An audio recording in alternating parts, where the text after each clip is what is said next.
ಚಿತ್ರದುರ್ಗ ಜಿಲ್ಲೆ ಹೊಳಲ್ಕೆರೆ ತಾಲೂಕು ಡುಮ್ಮಿ ಗ್ರಾಮ ಪಂಚಾಯಿತಿಯಲ್ಲಿ ಸಾಮಾಜಿಕ ಪರಿಶೋಧನಾ ಗ್ರಾಮ ಸಭೆ ಬುಧವಾರದಂದು ನಡೆಸಲಾಯಿತು. ಗ್ರಾಮ ಪಂಚಾಯಿತಿ ಅಧ್ಯಕ್ಷರು ಶ್ರೀಮತಿ ಸವಿತಾ ಎಚ್ಪಿ, ಉಪಾಧ್ಯಕ್ಷರು ಶ್ರೀ ರಾಜಪ್ಪ, ನೋಡಲ್ ಅಧಿಕಾರಿಯಾದಂತಹ ವೆಂಕಟೇಶ್, ತಾಲೂಕು ಸಾಮಾಜಿಕ ಪರಿಶೋಧನಾ ವ್ಯವಸ್ಥಾಪಕರಾದ ಶ್ರೀಮತಿ ಉಷಾ ಕೆಸಿ, ಪಂಚಾಯತ್ ಅಭಿವೃದ್ಧಿ ಅಧಿಕಾರಿಗಳಾದಂತಹ ರಾಘವೇಂದ್ರ ಸಿ, ಕಾರ್ಯದರ್ಶಿ ಶೇಖರಪ್ಪ ಹಾಗೂ ಸದಸ್ಯರು, ಪಂಚಾಯತ್ ಸಿಬ್ಬಂದಿಗಳು, ಸಾರ್ವಜನಿಕರು ಈ ಕಾರ್ಯಕ್ರಮದಲ್ಲಿ ಭಾಗವಹಿಸಿದ್ದರು. ವರದಿಗಾರರು ನಾಗರಾಜ್ ಕೆ. 24,09,534 ರೂಪಾಯಿ ಬಂದಿದೆ. ಹಾಗೆ ಈ ಒಂದು ಅಮೌಂಟ್ಗೆ ಬಡ್ಡಿ ಬಂದಿರೋದು 1,538 ಬಂದಿದೆ. ಒಟ್ಟಾರೆಯಾಗಿ ಇದು ಅಮೌಂಟ್ ಟೋಟಲ್ ಆಗಿ 24,76,756 ರೂಪಾಯಿ ಇದೆ. ಈ ಒಂದಿಷ್ಟು 24,76,756ಕ್ಕೆ ಏನೆಲ್ಲ ಖರ್ಚು ಮಾಡಿದ್ದಾರೆ ಅಂದ್ರೆ, ಬ್ಯಾಂಕ್ ಕಮಿಷನ್ ಅಂತ ಹೇಳಿ ಹೋಗುತ್ತೆ, ಅದಕ್ಕೆ 3,258 ರೂಪಾಯಿ ಹೋಗಿದೆ. ಹಾಗೆ ಇದಕ್ಕೆ ಕುಡಿಯೋ ನೀರು, ಮೋಟರ್ ಪೈಪ್ ಆಗಿರ್ಬೋದು, ಏನು ಸಂಬಂಧಪಟ್ಟಂಗೆ ಅದಕ್ಕೆ ಬೋರ್ ಏನಾದ್ರು ಸುಟ್ಟೋಗಿದ್ರೆ ಅದಕ್ಕೆ ಖರ್ಚು ಬರ್ಸಿರೋಂಥದ್ದು, ಅದಕ್ಕೆಲ್ಲ ಖರ್ಚು ಮಾಡಿರೋಂಥದ್ದು 7,98,833 ರೂಪಾಯಿನ ಖರ್ಚು ಮಾಡಿದ್ದಾರೆ. ಹಾಗೆ ಬೀದಿ ದೀಪ ಸಾಮಗ್ರಿಗಳು, LED ಬಲ್ಬ್ ಸೆಟ್ಗಳು ತರೋಂಥ ವ್ಯವಸ್ಥೆ ಎಲ್ಲ ಹಳ್ಳಿಗೂ ಸೇರಿಸಿ ಮಾಡಿರೋಂಥದ್ದು, ಅದಕ್ಕೆ 5,13,000ನ ಖರ್ಚು ಬರ್ಸಿದ್ದಾರೆ. ಆಡಳಿತ ವೆಚ್ಚ ಅಂತೇಳಿ 80,000, ಪಂಚಾಯತಿ ಇವತ್ತಿಗೆ ಆಡಳಿತ ವೆಚ್ಚ ಅಂತ ಹೇಳಿ ಮಾಡ್ತಾ ಇದ್ದಾರೆ, ಅದು ಸಂಬಂಧಪಟ್ಟಾಗಿ 80,000 ಖರ್ಚಾಗಿದೆ. ಹಾಗೆ ಗ್ರಾಮ ನೈರ್ಮಲ್ಯ ಅಂದ್ರೆ ಚರಂಡಿ ಕ್ಲೀನಿಂಗ್, ಅದಕ್ಕೆ 64,000ನ ಖರ್ಚು ಬರ್ಸಿದ್ದಾರೆ. ಇತರ ವೆಚ್ಚ ಅಂತ ಹೇಳಿ 1,05,358 ರೂಪಾಯಿನ ಖರ್ಚು ಮಾಡಿರೋದು. ಅಂದ್ರೆ ಸಿಬ್ಬಂದಿ ವೇತನ ಕೊಡೋಂಥದ್ದು ಇತರ ವೆಚ್ಚ ಅಂತಂದ್ರೆ, ಸಿಬ್ಬಂದಿ ವೇತನ ಇದರಲ್ಲೂ ಸಹ ಕೊಡೋಂಥ ಅವಕಾಶ ಇದೆ. ಅಪ್ರೂವಲ್ ಆಗಿರೋರಿಗೆ ಅದನ್ನ ಕೊಟ್ಟಿದ್ದಾರೆ. ಹಾಗೇನೆ ಬ್ಯಾಂಕ್ ಶುಲ್ಕ ಉಳಿದಿರೋದೀಗ 12,307 ರೂಪಾಯಿ.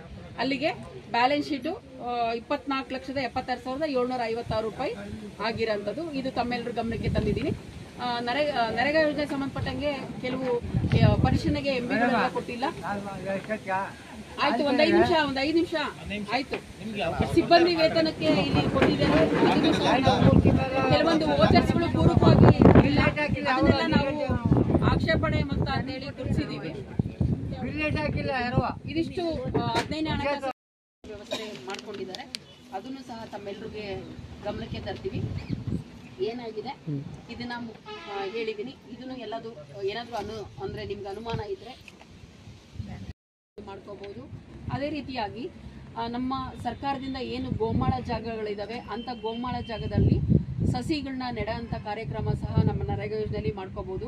ಈಗಾಗಲೇ ತಮ್ಗೆಲ್ರಿಗೂ ಗೊತ್ತಿರೋ ಹಾಗೆ ಈ ಮಳೆ ಬೀಳೋಂಥ ಪ್ರದೇಶಗಳನ್ನ ಎಲ್ಲ ಕಡೆ ನಾವು ಸೃಷ್ಟಿ ಮಾಡಿದೀವಿ. ನಮ್ಮ ಮುಂದಿನ ಪೀಳಿಗೆಗೆ ಏನು ಅವ್ರಿಗೆ ಒಂದು ಪ್ರಕೃತಿ ಯಾವ ರೀತಿ ಬಳಸ್ಕೊಳ್ಳೋದು ಸಹ ಅವ್ರಿಗೇನು ಅವಕಾಶ ಕೊಡದಂಗೆ ನಾವೆಲ್ಲ ಮಾಡಿಟ್ಬಿಟ್ಟಿದ್ದೀವಿ. ಸರ್ಕಾರದಿಂದ ಹೊಸದಾಗಿ ಈಗ ಕೂಸಿನ ಮನೆ ಅಂತ ಹೇಳಿ ಮಾಡಿದ್ದಾರೆ.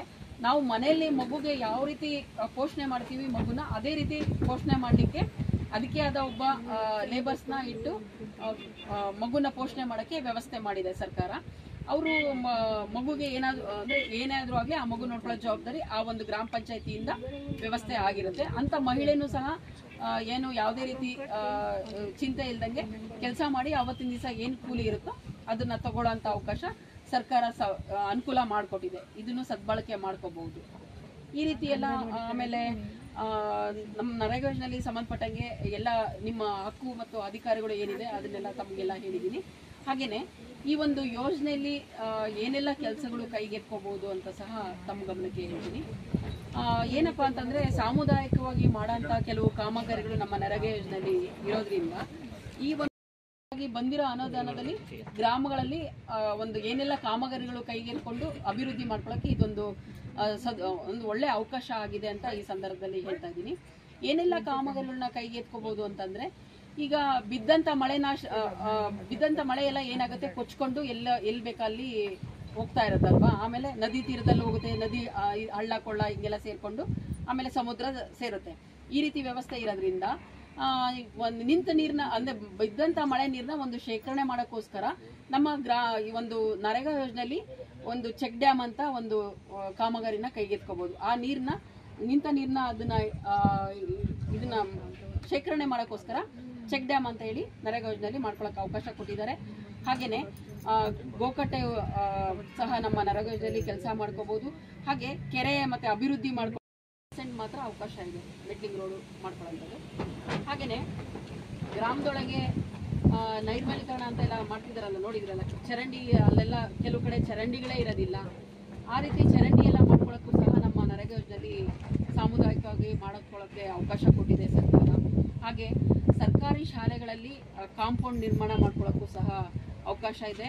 ಮಕ್ಕಳು ಆಟ ಆಡಲಿಕ್ಕೆ ಏನು ವ್ಯವಸ್ಥೆ ಇರೋದಿಲ್ಲ. ಹಾಗಾಗಿ ಆ ಒಂದು ಮಾರ್ಕೆಟಿಂಗ್ ಮಾಡ್ಕೊಳ್ಳೋಕೆ ವ್ಯವಸ್ಥೆ ಎಲ್ಲ ನಿಮಗೆಲ್ಲ ಪ್ರಾಬ್ಲಮ್ ಆಗುತ್ತೆ ಮತ್ತು ಓಡಾಡೋದಕ್ಕೂ ತೊಂದರೆ ಆಗುತ್ತೆ ಅಂತ ಈಗ ಮಳೆ ಬಿದ್ದಾಗ ನಾವು ಎಲ್ಲ ಓಡಾಡ್ತೀವಲ್ಲ, ಎಷ್ಟು ಕಷ್ಟ ಅಲ್ವಾ. ಹಾಗಾಗಿ ಆ ರೀತಿ ಕಷ್ಟ ಆಗಬಾರ್ದು ಅಂತೇಳಿ ಮೆಟ್ಲಿಂಗ್ ಕಾಮಗಾರಿಗಳು ಸಹ ನಮ್ಮ ನರೇಗಾ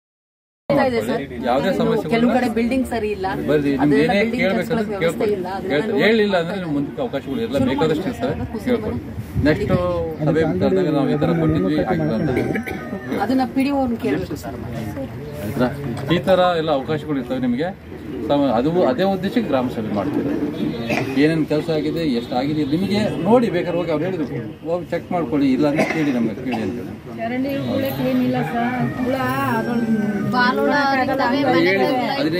ಹಣಕಾಸಿನ ಯೋಜನೆಯಲ್ಲಿ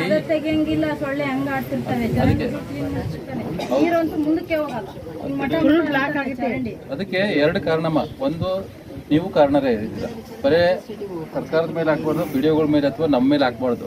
ಅದ ಕಾರಣ ನೀವಿದ್ದೀರ. ಚರಂಡಿಯಲ್ಲಿ ಏನನ್ನ ಹಾಕ್ಬೇಕು ಅದನ್ನೇ ಹಾಕ್ಬೇಕು. ನೀವೆಲ್ಲ ಇಡೀ ಕಸನೇ ತಗೊಂಡ್ಬಂದು ಹಾಕಿದ್ರೆ ನೀರುಗಳು ಬಂದು ಹೋಗಲ್ಲ. ಅದೇ ಹೇಳ್ತಿದ್ದೀನಿ, ಇರೋ ವಿಷಯ ಹೇಳ್ತೀನಿ.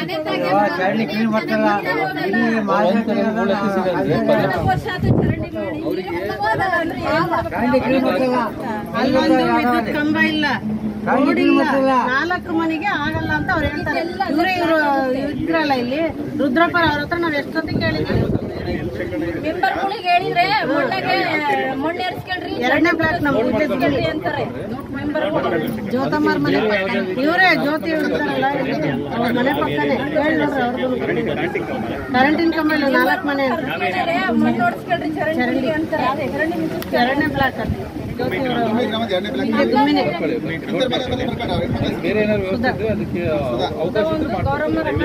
ಮಳೆ ಬರುತ್ತೆ, ಒಂದ್ ಸ್ವಲ್ಪ 5 ನಿಮಿಷ 15 ಹೇಳ್ಬಿಡ್ತೀನಿ. ಈಗ 15